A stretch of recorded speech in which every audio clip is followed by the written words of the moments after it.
more seconds.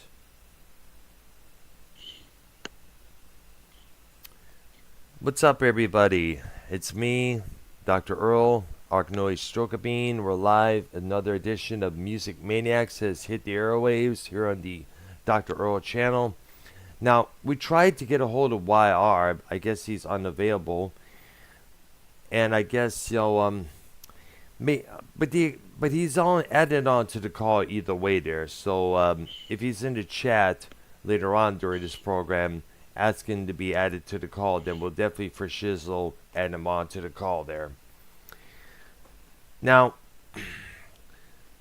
I also want to give everybody an update on the situation with this hurricane that's happening right now near the Tampa area, which is about 20 minutes from where we live. As you know, the hurricane struck last night. It was going on during the last night's edition of Music Maniacs with me, YR, Prince Idol, and later on with Joe Blonin. That was an interesting show that we did. Blonin talking about the AI stuff that's going on right now with especially music, which, by the way, we should probably talk about later on towards the end of the program, because there's been mention about a possible AI Beatles album. Yes, or be a couple of AI Beatles tunes there. That's what I've been hearing on the internet from Mr. Paul McCartney himself there. Now, if you may remember, let me rephrase this, folks. If you may remember, last Wednesday we were also supposed to be talking about the multiple record labels that are out there amongst the world. Major, independent, foreign, you name it. So I figured we decided, let's continue our discussion, because there's a lot of record labels out there that didn't get their mention on this program. Lots of them. Lots of them, for example. Labels started by rappers, labels started by other musicians, labels that were actually offshoot of other labels, like, for example, Harvest Records, which was a distributed offshoot basically of Capitol Records. They were distributed that label for a while, and we know the acts that was associated along that label, other than Pink Floyd, the Tom Robinson Band, the group Bebop Deluxe, and for the European in fact, the Scorpions was signed to that label overseas, as a matter of fact there. I remember seeing images of that on the Google Images in regards to some of their albums. So I figure we tonight continue our discussion on record labels. All right there. So let me to discuss. Start off with Maverick Records, started by Madonna. I guess the first record she put it out on that label was an album called Erotica. And through time, she's not only been the main artist on that label, she had other artists, as well as this boy band ripoff called No Authority, which came out during the boy band craze. She had Alanis Morissette. Her album, Jagged Little Pill, became a massive hit back in 1995. And of course, The Prodigy, the electronic musical group from the UK. Their album, The Fat of the Land, went to #1, helped sparking the electronic music scene around 1997. And of course, a couple other acts, actually one of the soundtracks to the first Matrix movie. That was a big hit. Had some good stuff on that album, that's for sure. Oh, wow. Is someone calling you on the other Skype? I showed YR. It is YR? That's what I show. Oh, let's answer the call. YR, get on the call, dude. Let me see if I can add the dude in. Okay? I know I did add him to the call. It's probably, see if he'll join in this time there. Oh. Hey, YR, there you are, man. Did you add Ark in here? Yeah, he's here right now, man. All Right. Yes. Yeah, I did uploaded a couple updates. One of them a green screen there in my YouTube Shorts file. You gotta check that out. I'm learning to use that for the first time. Yeah, yeah. I tried calling you a couple of times. You must have been busy. Yeah, to get the notification was running for Ark there. Oh, okay. I see there. All right.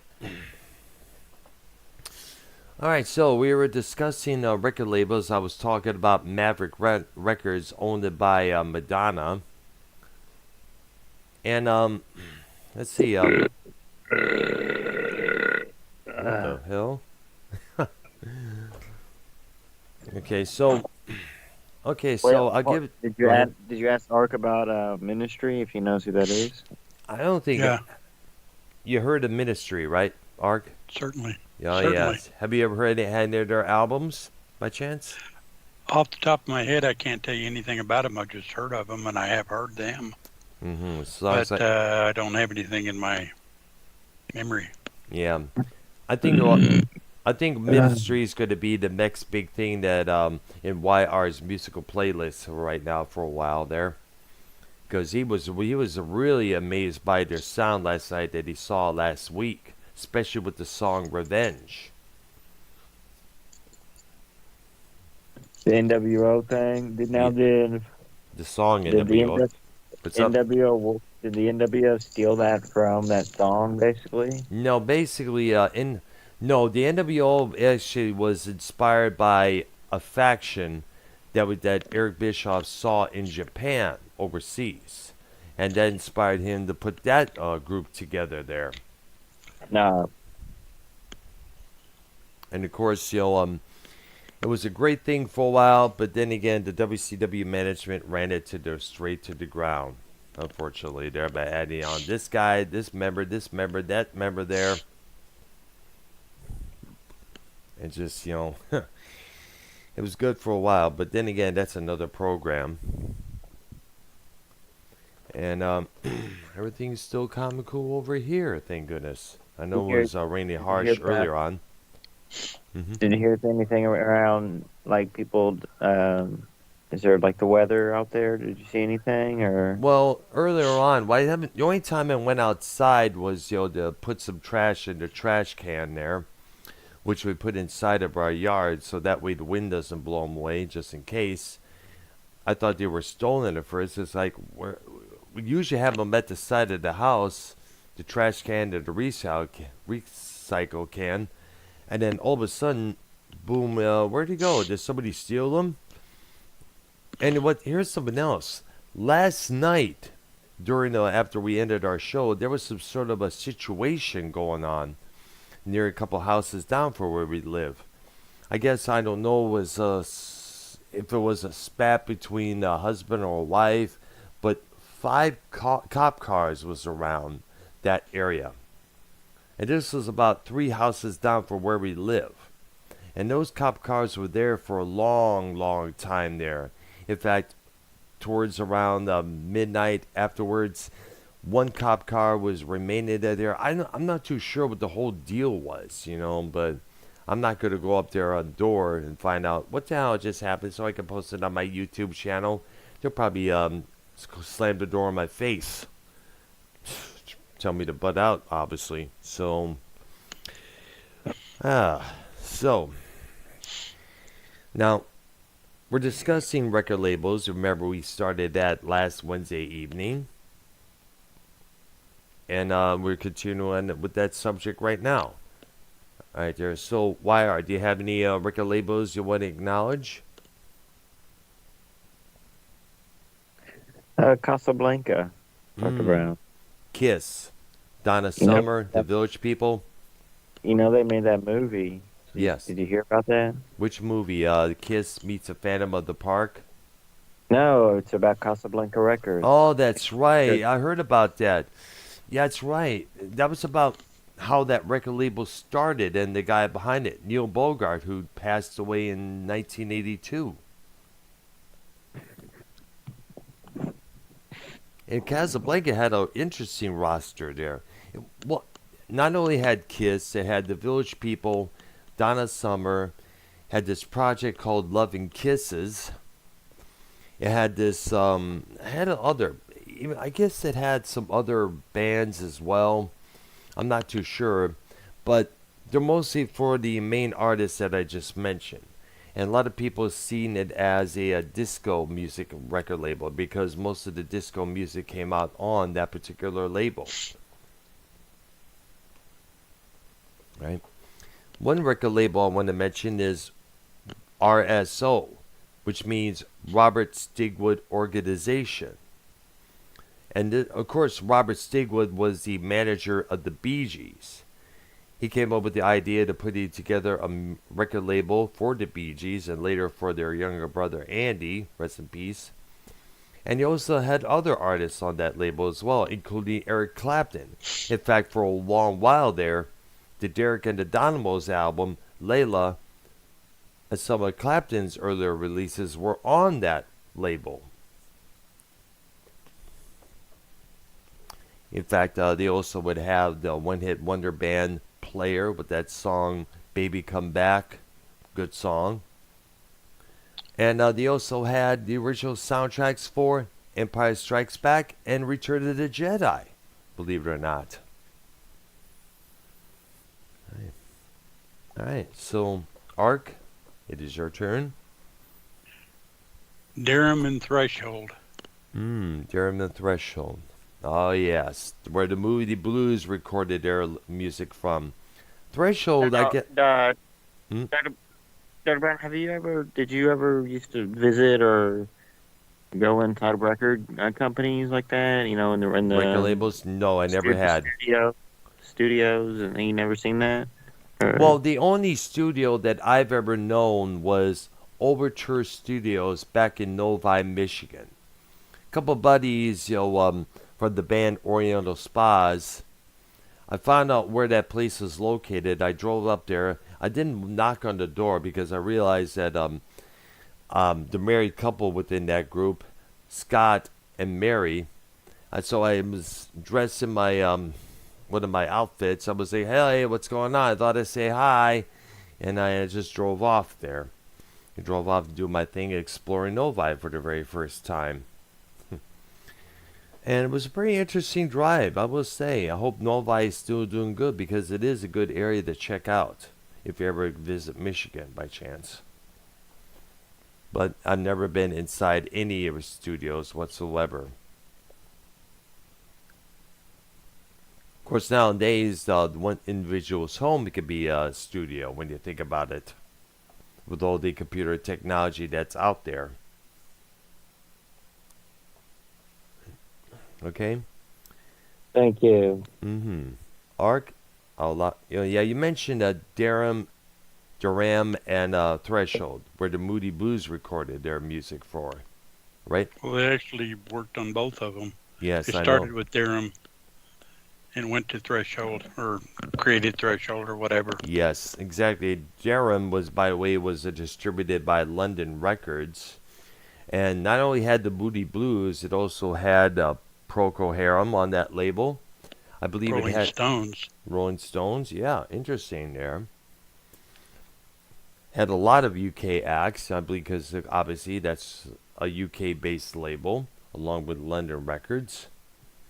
And the Threshold would be put together back in 1969 by the Moody's. The first album on that label was To Our Children's, which, by the way, is a good album. I do recommend listening to anybody out there watching this program. Well, any of the core seven. Yeah, absolutely. Precisely. Yep. Although some of the others are okay, but the core seven are definite musts. Now, Threshold also had a couple other acts. One of them being a group called Trapeze, which was a rock trio comprised of Mel Gowrie on guitar, Glenn Hughes on bass and vocals, and Dave Holland on drums, who would later join Judas Priest throughout the 80s. The Trapeze is a good band. Yeah, Ark knows about them. I gotta check out some of their stuff sometime. Thank you for reminding me about that.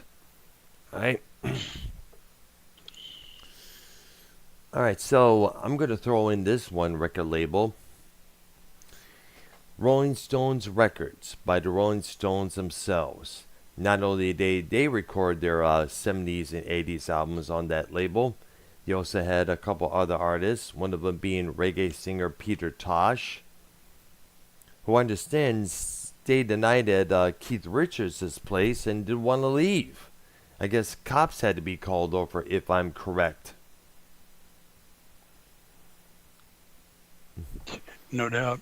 Yeah. Of course, you're in the house of a Time Lord, so who would not want to leave? But then again, Tosh was probably on some sort of ganja or something that he smoked. Apparently, I don't know what the issue was there. But Rolling Stones released a lot of good albums on that label. Yo, What's yo. up? What? What is what I said? I want to What? record that. Hunter Brown, you see, you hit him with the, Dude. you hit him with the But what? some sort of ganja there. But that's how they used to call it back then. I learned that from the Bro, that's TV not show. said ganji, ganja. No, and then ganja. We smoked some ganja. I learned that from Dang. I learned that from the show Fridays. They had this African American performer up there portraying Brown, himself. or What? quick question: Mm. if you were at like a concert or any other type of event, and obviously at concerts in events, pretty much anything that you buy a ticket for these days, they serve alcohol there that you buy.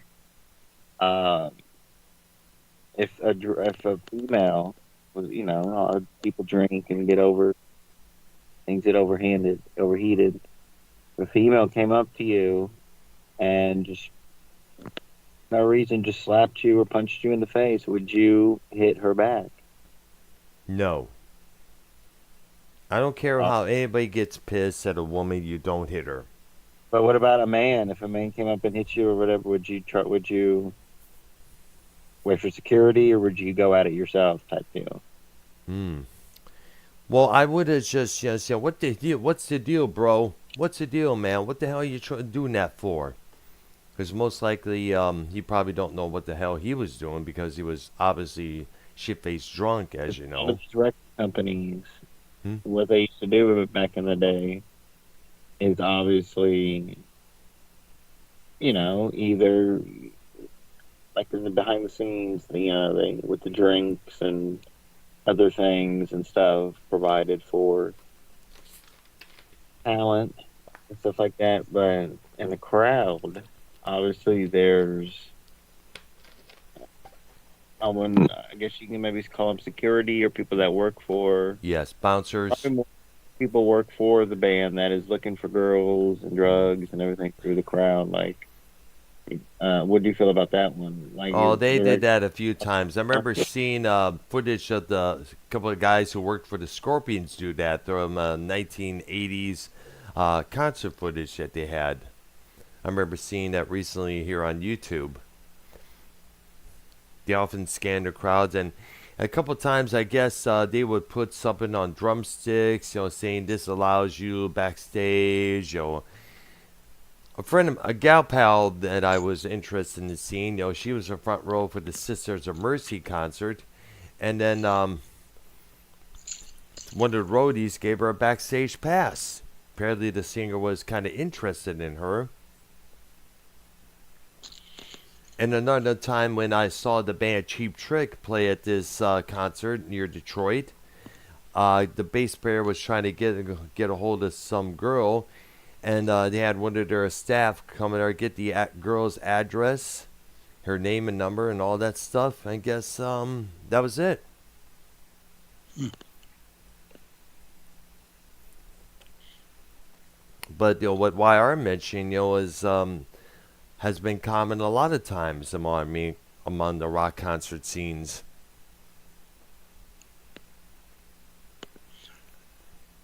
Okay. Okay, on the Rolling Stones label, Yep. Mm-hmm.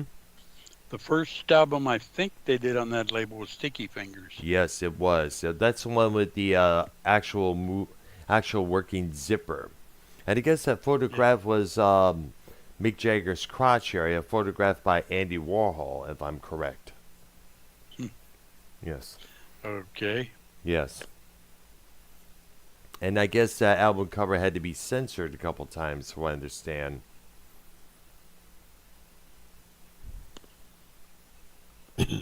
Right? Oh, I got to throw in this run label there. That was for the experimental side. Zapple, which is a Z and Apple mixed together.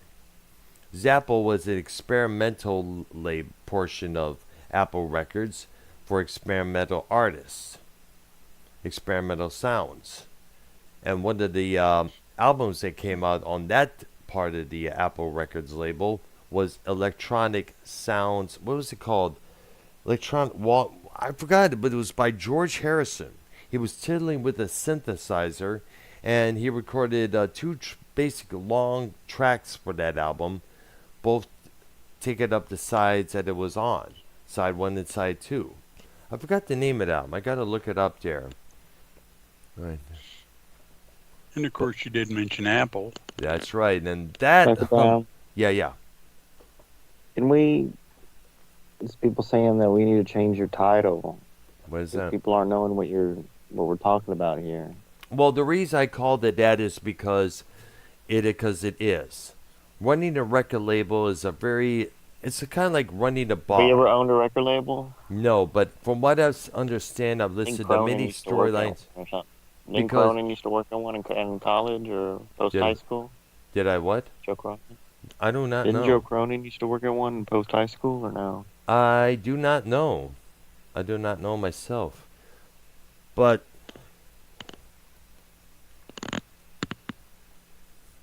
I do know one thing, that it is indeed it's science, because let me look this up here. Let's see the I'm trying to find that album that I talked 1970. It's not All Things Past, but not that. Let's see here. I cannot find it because he released an electronic album that was just synthesized, experimental stuff, and that was about it. And that was in 1970 on that Zappo record label there, that division, needless to say. It was pretty. In fact, I even sent you the link to that album, Ark, believe it or not, prior to doing that electronics episode that we did. Right. Yes. And of course, Badfinger.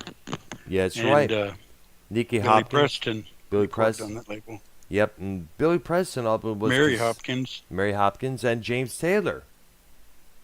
He did one album on that record label, and apparently there were so many issues with the record label because they had no real management on how to run the business.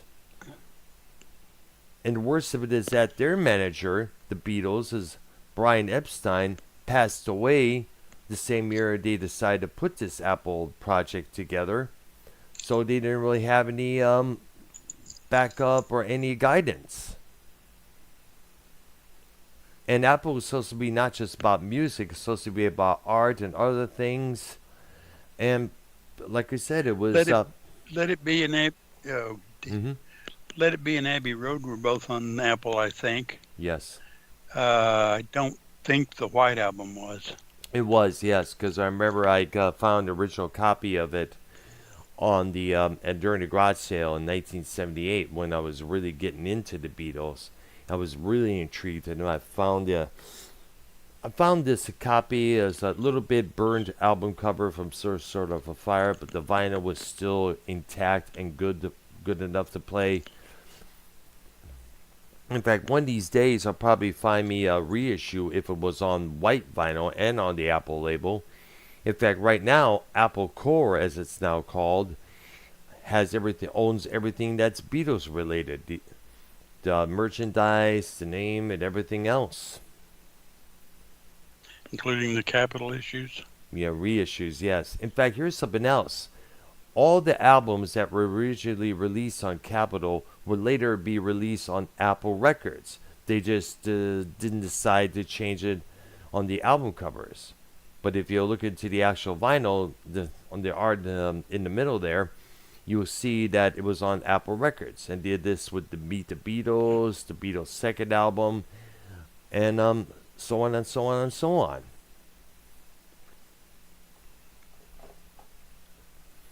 And if you may remember, throughout somewhere, I forgot which part of the 1990s this was, Capitol Records decided to reissue all those Apple catalogs on CD, including the artists that Ark just mentioned.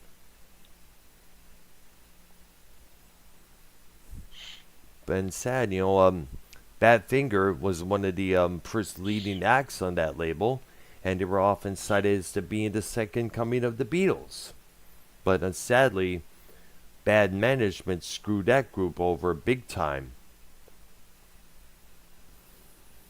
Right? Yeah, and two members committed suicide. Yeah, Pete Ham and Tom Evans, and they were the ones who wrote that hit Without You, which would later be covered by Hart, Harry Nilsson, and later Mariah Carey. Yeah. Okay, I got another record label here for you. And this one was very, very short-lived and was started by Marilyn Manson. Post-Human Recordings. And the only album I know of that label was a band called Godhead, that my ex-girlfriend at the time when we were first seeing each other was really into. She had a couple of their CDs. The album 2000 Years of Human Error was released on that record label, and that was it. They decided to sign with another record label, another indie, and decided that Manson wasn't really doing anything for the group, wasn't pushing them, wasn't promoting them and such. But then again, Manson is a performer, not a producer, not a promoter. See, a lot of musicians who start record labels or try to sponsor and get bands noticed, they got to do a lot of pushing. They got a lot of promoting, got a lot of advertising to do. They got a lot of spending. Which, by the way, brings back to the question that YR mentioned about the title. See, when you have a record label, the purpose is to sell records. But you don't want to spend too much money on an artist that's not going to sell, because that puts the record label in debt. And that puts the artists in debt even deeper. I mean, the Jay Giles band, when they were on Atlantic Records, they weren't selling worth of crap. They had to move to EMI America to start selling. That was throughout the early years of the 1980s. But at one point, they got a call from the record label saying, you guys owe this amount of money, and that was cardiac arrest altogether. And there's a good chance that if your first album does not sell on the major label, you can get dropped. It happened to the band Seduce. They had this major label on IRS Records, which we'll get to in a bit, called Too Much Ain't Enough. It was expected to be the next big thing at that time, 1988. Didn't sell that well. The band got dropped, unfortunately. Okay, you mentioned Atlantic. Yes. They also did the Rascals. Mm-hmm. Led Zeppelin. You had some jazz artists like Herbie Mann, the flute player. You also had Billy Callahan. And I guess Atlantic was tied to Atco. Yes, I always thought that Atco was always distributed through Atlantic, because Atco originally had AC/DC. They also had Vanilla Fudge. They had Iron Butterfly just as well. They had, I guess, they also had that Project Cactus featuring Carmine Appice, if I'm correct. Oh, that was a good band. Yeah. But they had a lot of good stuff on their label there. And I remember having... Go ahead. Yeah, there was a song on that Cactus album called Brother Bill that was pretty cool. I liked it. Ah, nice. Really, really bluesy. Mm. I think the subtitle was "Last Clean Shirt." Ah.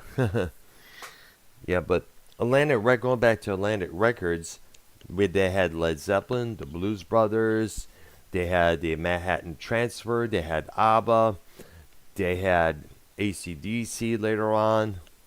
Then 1979, when they moved from Atco to Atlantic, they had also had Kid Rock, they had Matchbox 20, a lot of unique artists on that label.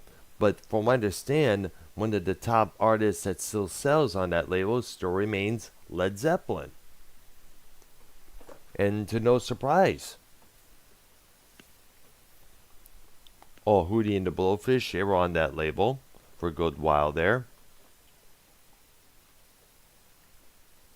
I think Atlantic still exists, if I understand, but I think it's mostly distributed through Rhino Records in terms of reissues and mastering albums. Boy, Rhino's a big one now, Yeah. mainly with reissues. Oh yeah, mainly because that was their. They did it with Black Sabbath deluxe box sets of Live Evil that just came out not too long ago. Especially, we got to acknowledge Rhino, especially because when that record label first started in the early '80s, it was about reissuing albums that had been long, long gone. Like one of them, the Fred Blassie album that I had for a while. He did some songs on there, which he didn't really sing. He did a lot of talking over, some like rapping in a thing when you think about it there. And a lot of things was about. He also did some skits where he is going off on this person, you pencil neck geek, you're nothing, your mama's a nothing, your daddy's a nothing, so that makes you a triple nothing. Very unique to listening to, but the word pencil neck geek was used heavily throughout that whole album. To him. So definitely props to Rhino for that. And who cannot forget the song Fish Heads? Barnes and Barnes. I think that came out on that label. I remember the video for that. YR, you gotta check that label out. That's an old classic right there, man. I was thinking about that song a couple days ago at work, to be exact. We were putting out some seafood out on the floor, and then that song just popped into my head.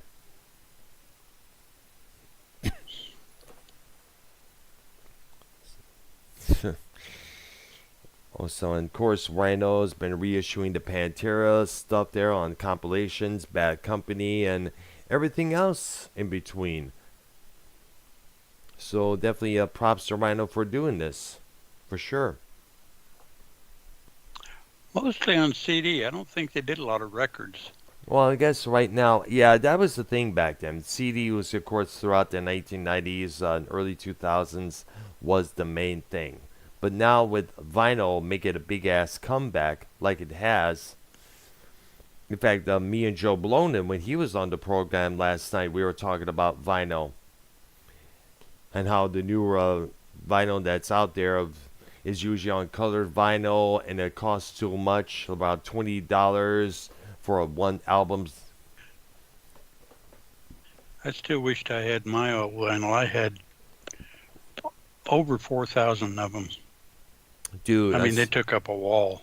Dude, I would go back to Michigan and find out where my vinyl collection was and bring that over here into Florida.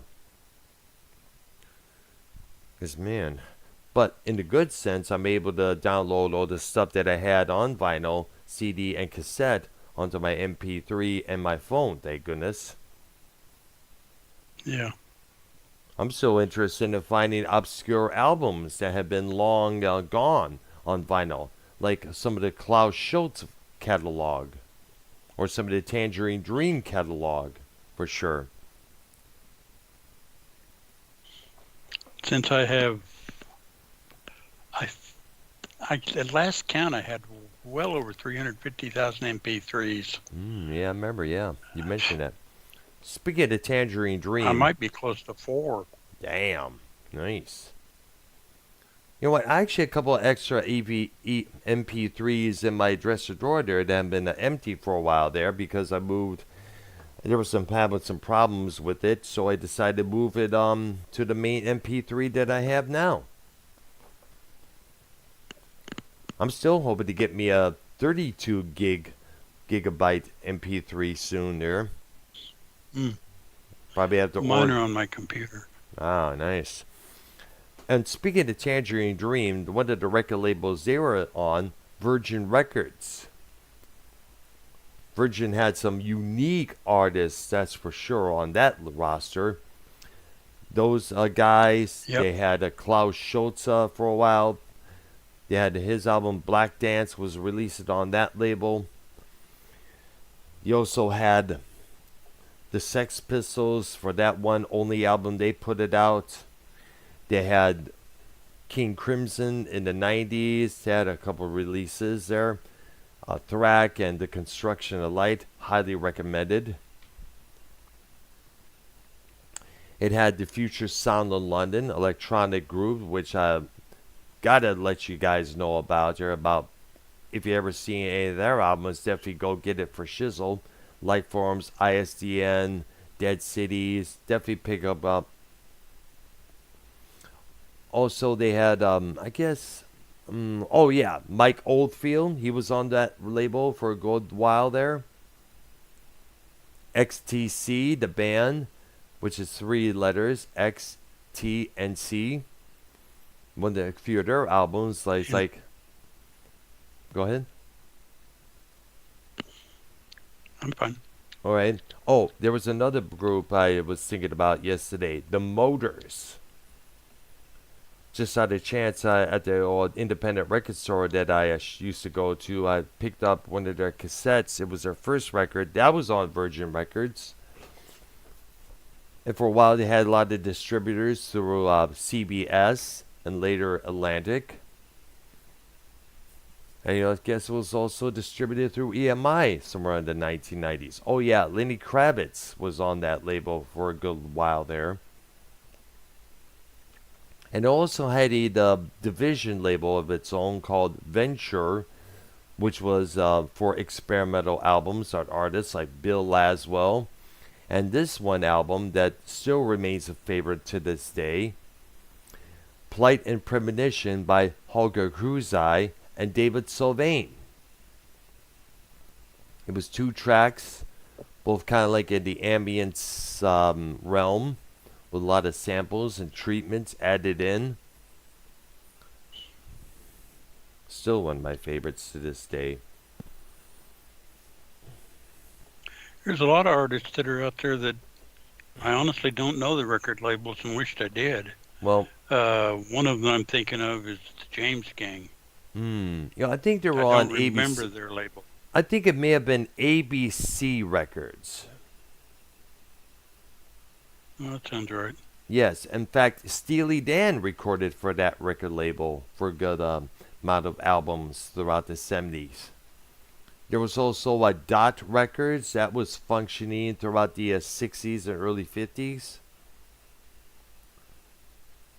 I think a Paramount Records was in existence for what I remember. Oh, RCA, damn. There you go. That goes way Jefferson back. Airplane. And also Jefferson Starship. They even had their own record label distributed through that label. Grunt. That was the name of the label they had. As the Jefferson Airplane. Of course, RCA also had Christina Aguilera. They had this project called Phenomenon that released one album, and one album only. They had the band Pop Will Eat Itself do a couple albums on that label there. I remember having one of them and playing it a lot around 1989 during the summer of that year. And so many artists like, oh yeah, David Bowie. He recorded that album. He recorded for that label throughout the 70s. I guess they're now distributed to, what's it called? Pyrophone, I guess it's called. That's that the Beatles UK releases would be on. Oh, Parlophone? Yes.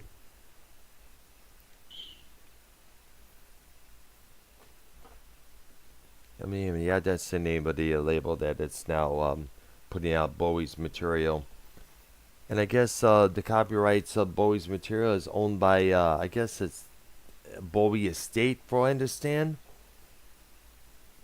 I'm not too sure. Probably. I don't think so, yeah. I know that the works of Prince is now owned and copyrighted by the Prince Estate. And that he was signed on to Warner Brothers through a good amount of albums throughout the 80s. Then he put together his record label, NPG Records, meaning New Power Generation, when he was having issues with Warner's. In fact, you may remember he had that word slave written on the side of his cheek there because he felt like the record label was trying to keep him as a slave, and record labels will do that. They'll try to go off on you for putting out this record, putting out that record, but all they want you to do is to put out hit records, hit singles, hit music videos. That's all they care about, making money. That's all they want. But yet they hardly let the artists experiment and do different things. Which has the potential of making even more money, but Yeah. But then again, you don't want to be what they call a human jukebox. That's what the band U2 had to deal with. In fact, that's one of the big reasons why they stopped. They started, reemerging themselves, rebranding themselves in the 1990s with that album Octon Baby. And speaking of which, we got Knowledge Island Records, which had, King Crimson in the UK. They were in Atlantic in the U.S. at that time. Island also did had we lose YR? Wire. Let me check there. Is he involved? And I believe he did leave. Oh wow. Well, going back to Island Records, they had Traffic, Steve Winwood. They also had couple of reggae artists. I think it may have been wasn't Bob Marley on that record label, if I'm correct, in the UK? I'm not too sure. Yeah, I guess so. I don't know. I believe so. But Island Records had, as I mentioned, Traffic, King Crimson, Steve Winwood, their member Jim Capaldi, who's no longer with us. They had Possibly Dave Mason. Dave Mason, yes, that's true there. And Mason here in the States, he was on this record label. I guess it was distributed by ABC Records. I think it meant called Blue Thumb Records, if I'm correct. I believe that's correct. Yes. Oh, we also got, now it's this guy. These two guys I meant to say. Herb Alpert and Jerry Moss. And the record label they started together, A&M. And for what I understand, it was good being on that particular label because the guy who co-ran it was an artist himself. So you were able to get a full support and ideas from an artist who ran your record label just as well as an artist your own self.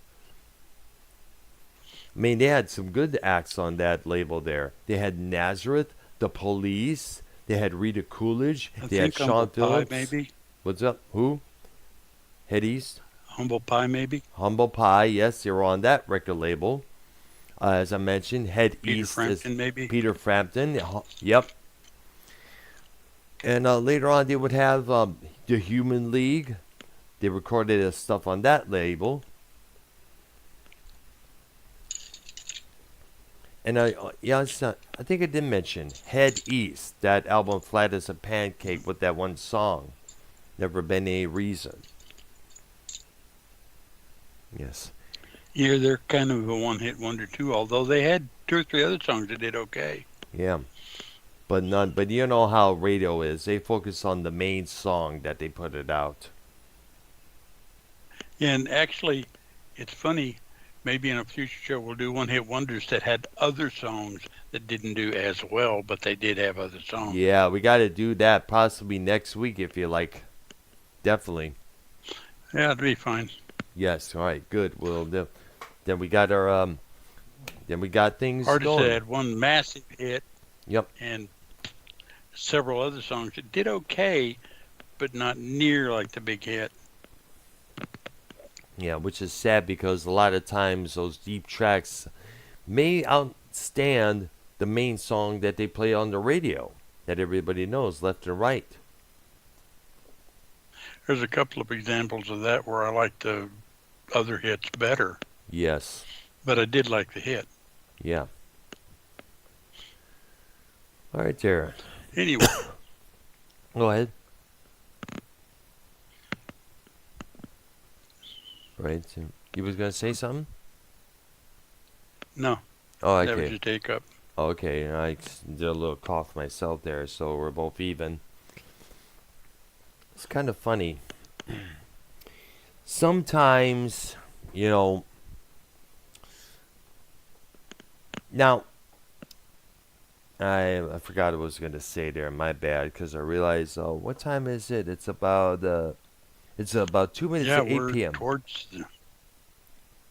towards the yeah, mark. Well, 7 p.m. on your side in the Central Time Zone there. I know. yeah. What are we gonna do tomorrow night? I don't know. What do you want to do? What'd you like to do there? Hmm. Movie I'm trying to Madness? think of what to go back to. Uh, Well, either that or the TV thing. all right. I'm thinking about Movie Madness. Looking at Close Encounters of the Third Kind. I've been watching, I was reminded of that movie not too long ago, thanks to YouTube. And I was watching selected scenes here and there. The one that still takes my breath was when the mother shit descends at the Among Devil's Tower. And I'm thinking, you know what? We should probably talk about that movie. Would you like Yeah, to I'm do okay that? with that. Okay, definitely. Yeah, I'm okay with that. Okay, there. Tomorrow night, Movie Madness makes its comeback, and we'll take a look at Steven Spielberg's Close Encounters of the Third Kind. Definitely for sure. All right, there. So, thank you to Arknolia and thank you to YR, who was on this program briefly. And next week on Music Maniacs, we'll probably be taking a look at, what was it? One Hit Wonders and a couple One-hit other. wonders that had other songs. That's right, by the Yeah. artists. Or better yet, That artists had that. other songs that just didn't do as well. All right, there. All right, so I'll definitely set up everything for that for sure. And for ARC and for YR and myself, everybody enjoy the rest of your Wednesday evening. I don't know what I'm going to be doing since I got to check outside, see how the weather is. I guess it should be calming down once again. It's been off and off, on and off, on and off in terms of rain. Well, good luck with that one. Right. We basically have been, well, we've actually been under 100 for a couple of days. But 100 it's still degrees. been in the high 90s. Wow. I'm not surprised. It's been like that for the same here in Florida. But then again, our states that we live in are close to the equator, so that's understandable. I can imagine it's probably the same thing in the lower part of Georgia, Mississippi, Alabama, New Mexico, and California, Arizona included. We had Oh. about 30 seconds of rain on Wow. Monday. Wow, interesting. You know, it's kind of like, here's some rain, bye. A little It was bit weird. there, but then again, a lot This of is what it time. looks like, bye. Yeah, but then again, Mother Nature, how she's been as of late. I don't know if Mother Nature's been drinking a lot, or I don't know what it was. It's kind of But- weird, though. Yeah. All right. Yeah, we're sitting there going, oh, some rain. What happened? Ha! It's gone. I know. A lot of times at the grocery chain that I worked in back in Texas, we would hear massive amounts of rain and massive amounts of. You could tell right away it's raining because the way the rain would hit on the roof of our building. And Right. one thing that always struck me was when the thunder would go boom, knock you off your seats with how Yeah. loud it was. Yeah. Yeah. Anyways, we'll see everybody tomorrow night. Yep, with Movie Madness, looking at Close Encounters of the Third Kind. I'm going to get the thumbnails and everything set up.